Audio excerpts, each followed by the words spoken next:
nechta yangi qo'shiq tinglashadi muxlislar sizdan? O'zi 3-4 yildan beri oldinlari shu 15 taga yaqin qilardim. 16 ta, 7 ta, 8 ta eski qo'shiq qo'shardim.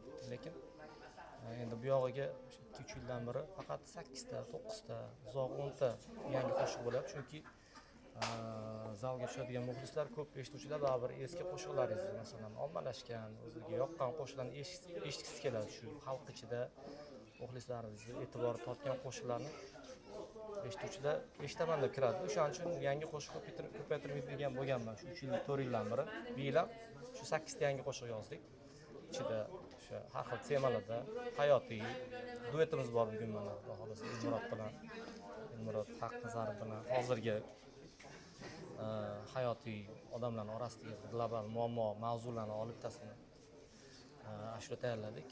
O'ylaymizki, ham muxlislarga yoqadi. Nima uchun aynan Elmurod Haqnazarov? Elmurod shu 1,5 yil oldin menga shu taklif bo'ldi, shu yaxshi tema bo'lsa duet etaylik deb. O'sha men esimda qoldi, shu konsertda ham olib boradi, shu birato'la shuni qilib anaqaga muvofiq bo'ladi. Elmurod bilan qanaqadir yangilik ham bo'ladi.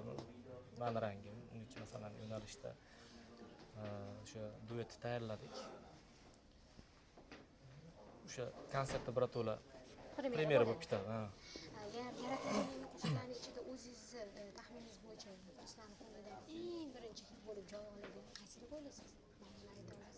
Ijodimdanmi? Hozirgi aytilgan Yangi qo'shiqlarda.